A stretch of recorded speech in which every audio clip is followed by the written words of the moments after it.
The answers to the socio-political state of decay in the West are not to be found in political studies and action, but in psychology. Like the headline addict, the political entity's understanding of the world is superficial and largely false. Its explanations for the existence of tyranny are facile and misleading. Psychologically speaking, we adjust to tyranny because we introject a master versus slave dynamic within. The means by which this is achieved concerns the superego, which, during the Oedipal stages and beyond, threatens us with suffering and loss of the authority's love and approval, should we, for any reason, think or act aggressively and destructively. This prohibition operates even when we are perfectly right and justified in our emotional reactivity. Because of the pressure exerted by society's representative in our heads, we soon learn to inhibit aggressive and destructive urges. We submit even when we consciously understand that the tyrant isn't ultimately worth obeying. We submit even though we know we endorse psychic and physical tyranny. It's something we end up hating ourselves for. In effect, we become autophobes, psychophobia being one of the underlying pillars of pathology. Existentially speaking, our daily existence can rightly be understood as a flight from selfhood. Having said this, it is also the case that a time comes in the history of a civilization when this ego versus superego dynamic begins to morph in ways that suit another kind of tyranny, one with a smile. When and if the severe voice of the superego no longer prevents antisocial thinking and action, civilization's discontents find themselves driven to volcanically unleash their frustration, rage, hatred, and violence on the representatives of authority and on the world. People become increasingly disobedient, unethical, amoral, pleasure-addicted, narcissistic, hyper-emotional, volatile, and remorseless. This is not a sign of holistic revolution. Rather, it signals the advent of Tyranny 2.0.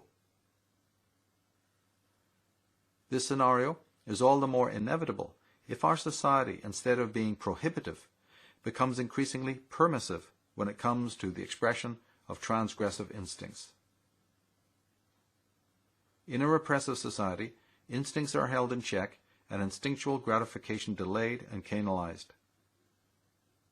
But because of this restriction on self-expression, many people subconsciously feel entitled.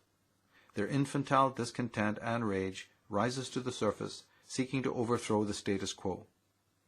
The discontented citizen calls for freedom, rights, and justice, and it all sounds kosher on the surface.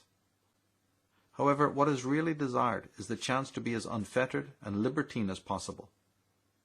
The discontent and his fellows accuse and berate the allegedly authoritarian society until it either strikes out against them or yields to their demands, becoming all the more tolerant and accommodating toward them.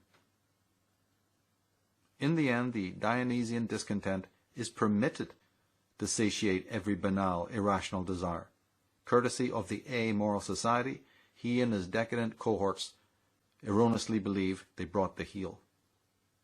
Bloated with their successes and conquests, and having lost any sense of guilt, the discontent's irrationality, excessiveness, and transgression knows no bounds. Everyone but his own type is considered a threat and oppressor. He does not realize that by satiating his insipid cravings, he not only becomes more and more desensitized and debauched, but far more susceptible to the tyrant's subtle stratagems.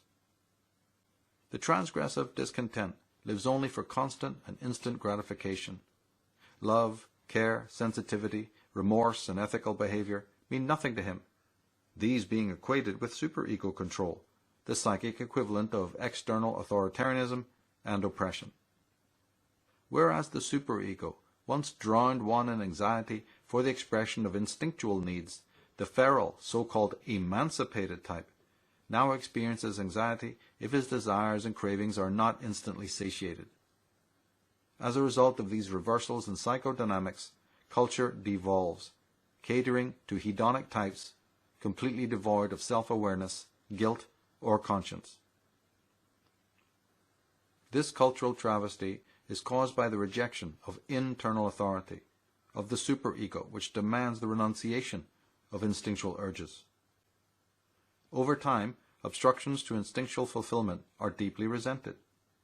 Eventually, despite the threats of the superego, that one will not be accepted and loved, one regresses to the oral and anal Oedipal stages, the level of polymorphous perversity. The regressed type can be identified by their visage, posture, vocal tone, clothing, and general disheveled, unmanly appearance. In Freudian parlance, the regressed type falls victim to the so-called death instinct. The control of the superego, the inner tyrant, ends and gives way to a narcissistic ego operating in society with an unjustified sense of entitlement. This type is hedonistic, irrational, righteous, vain, caustic, nervous, volatile, and ultimately destructive. Although their superego no longer generates a sense of guilt within them, they remain autophobic or self-hating.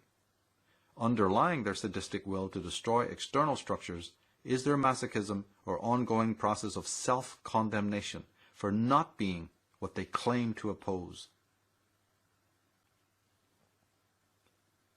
Now that they've hitched their will and ego identity to the external world, their lives are not imbued with meaning.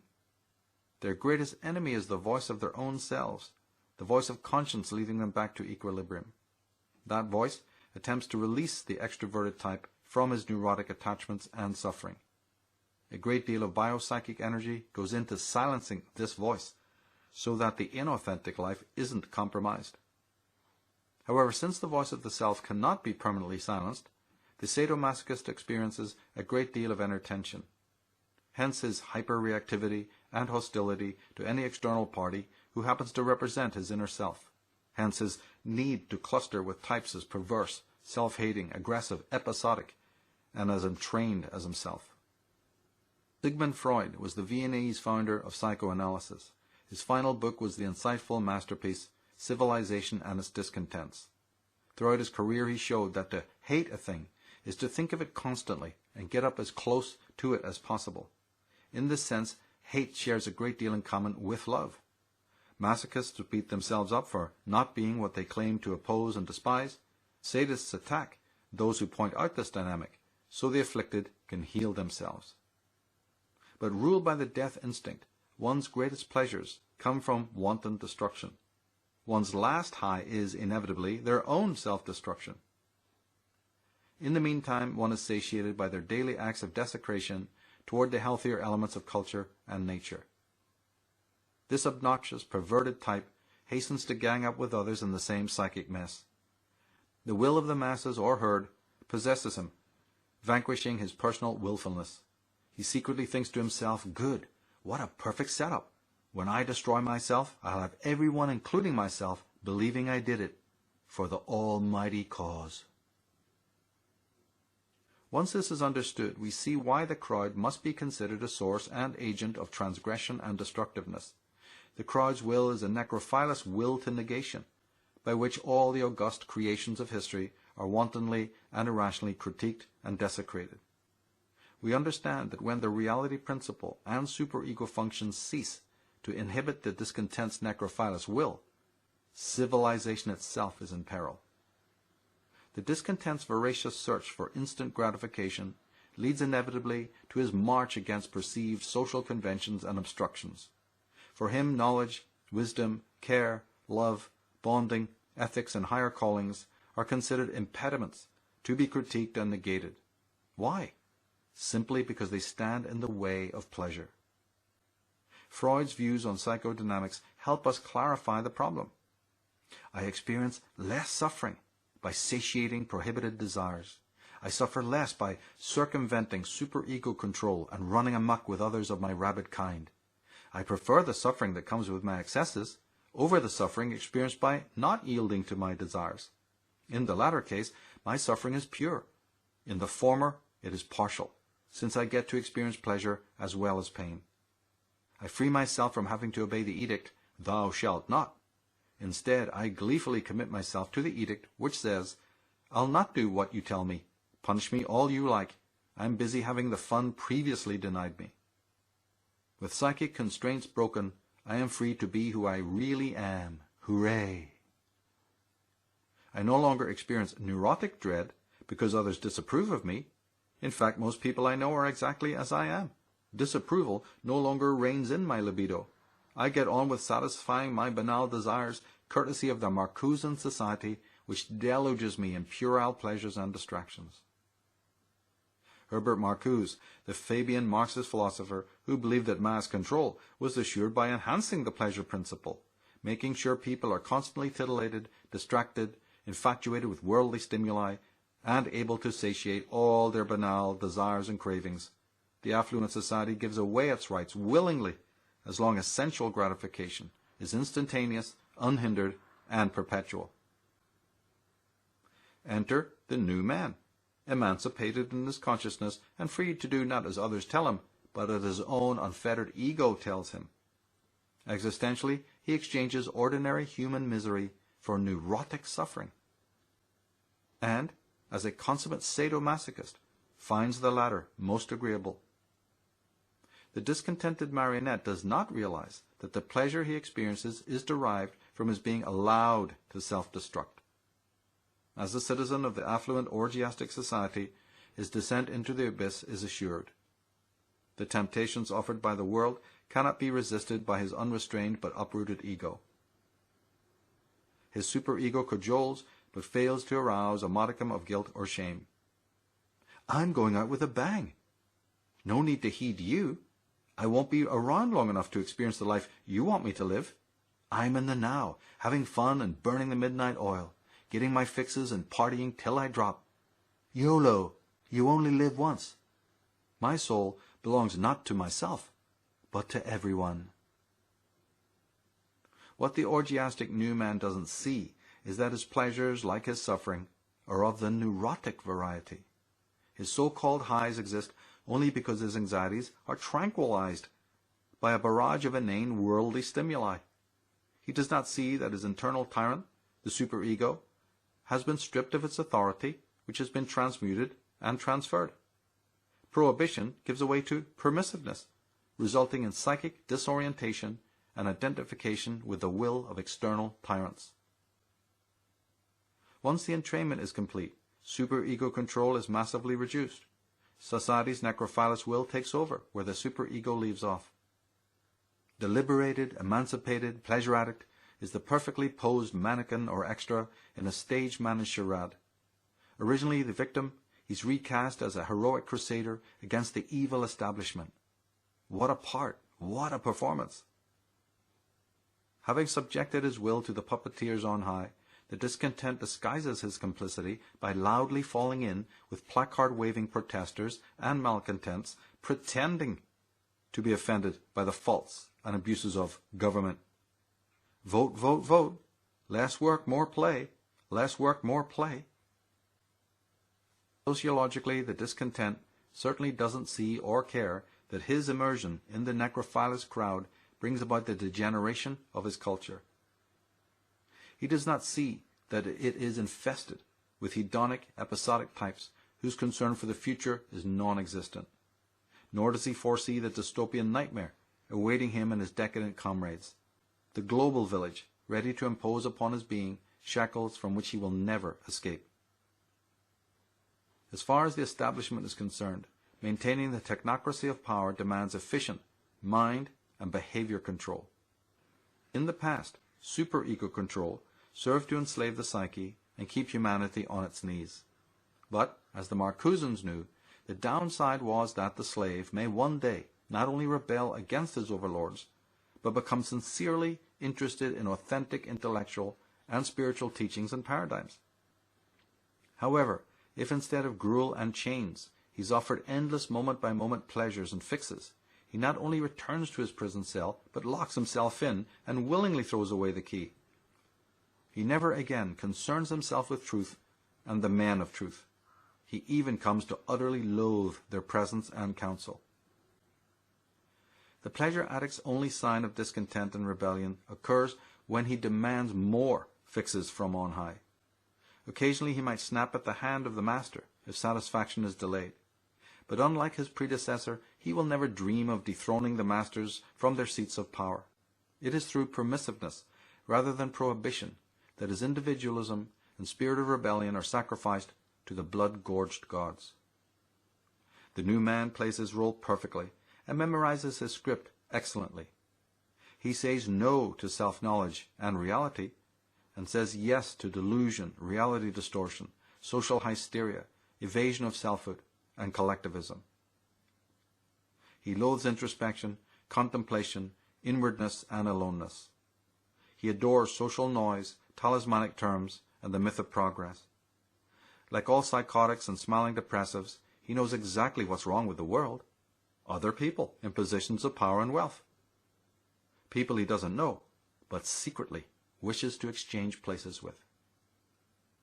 To veil his compliance to the will of Big Brother, the Oscar-winning performer signs on for anarchism, socialism, and communism, championing the power of the people and screaming down with the authorities he allegedly vehemently disapproves of.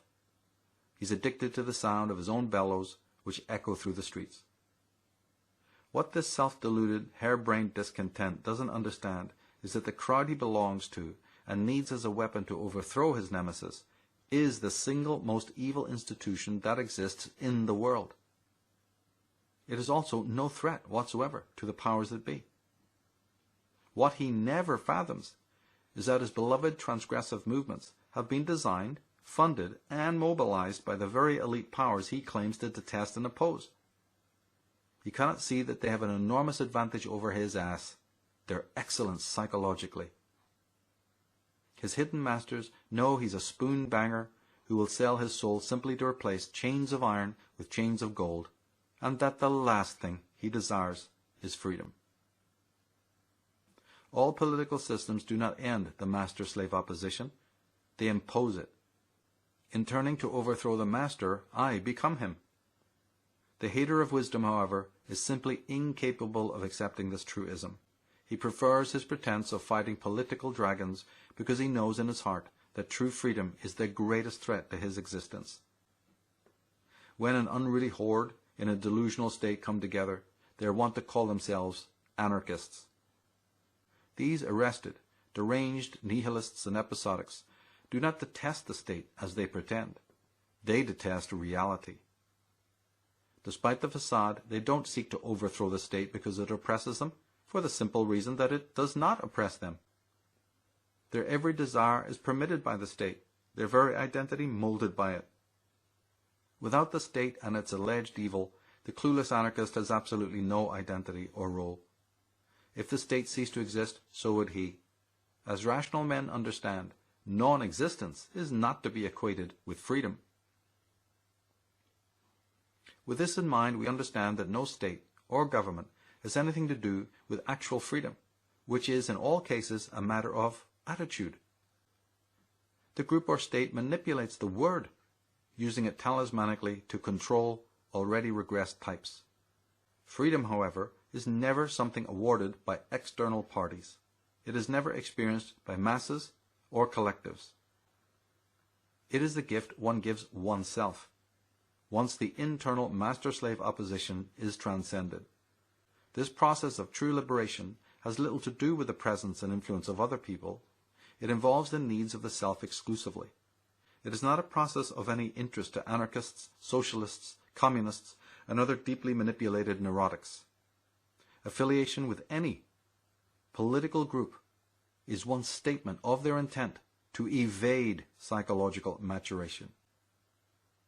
The discontents do not truly hate any of the establishment forces or groups they apparently oppose. In fact, the discontent secretly desires to become as they are and take over the seats of power and control. However, these pathological types must disguise this truism from themselves as well as from the world. This they do by forming anti-establishment action groups screaming for reform. Should they succeed here and there, the void left by their bloody reign of terror is inevitably filled by members of their own ranks who become the new boss hogs on the block. A revolution indeed. Psychologically, the regressed discontent is an anal sadist who resents those in power for having and spending money, money symbolically being the equivalent of excrement. The anarchist type resentfully hoards and holds what he owns. Fear of loss is the dominant worry in his life. He can't bear to part with any piece of himself or of the world he claims as his own. Once a person or thing falls into his clutches, it remains his forever. It cannot be shared or relinquished. Although he values nothing wholesome and is always on the take, he stands in hateful astonishment at the man, the capitalist, who imparts ideas and wealth.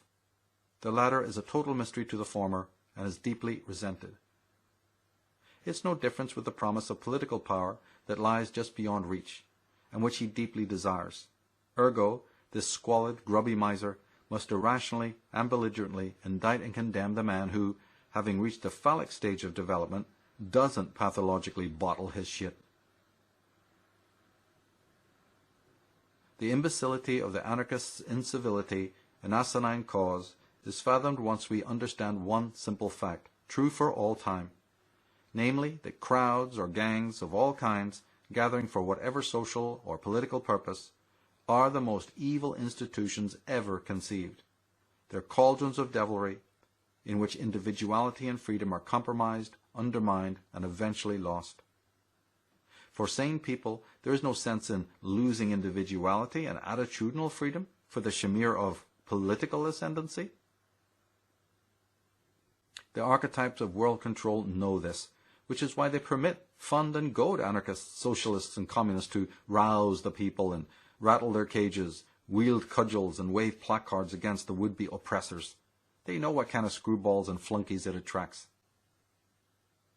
Specialists have found that the best specimens for hypnosis are members of highly agitated groups. This is because its dissociated members are already under a form of autosuggestion. The crowd is the antithesis of freedom, and its nondescript members are neither good nor wise. The crowd stirs up political noise to prevent psychological insight and evolution. The crowd's members are champions of the anti-psychological age.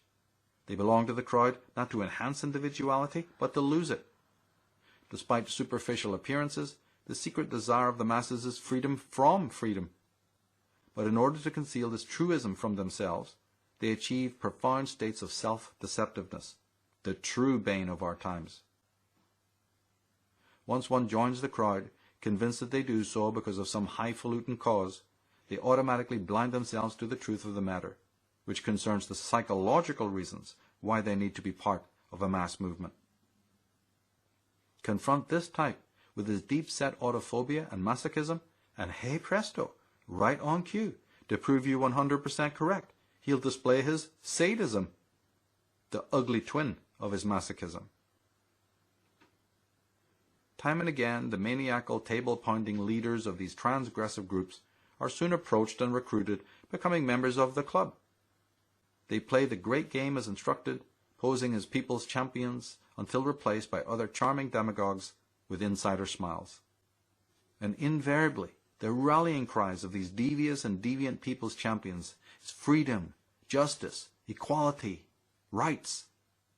They know all too well that the man who inwardly wishes to see all humanity equal in misery signs on immediately and flies the red flag up his pole.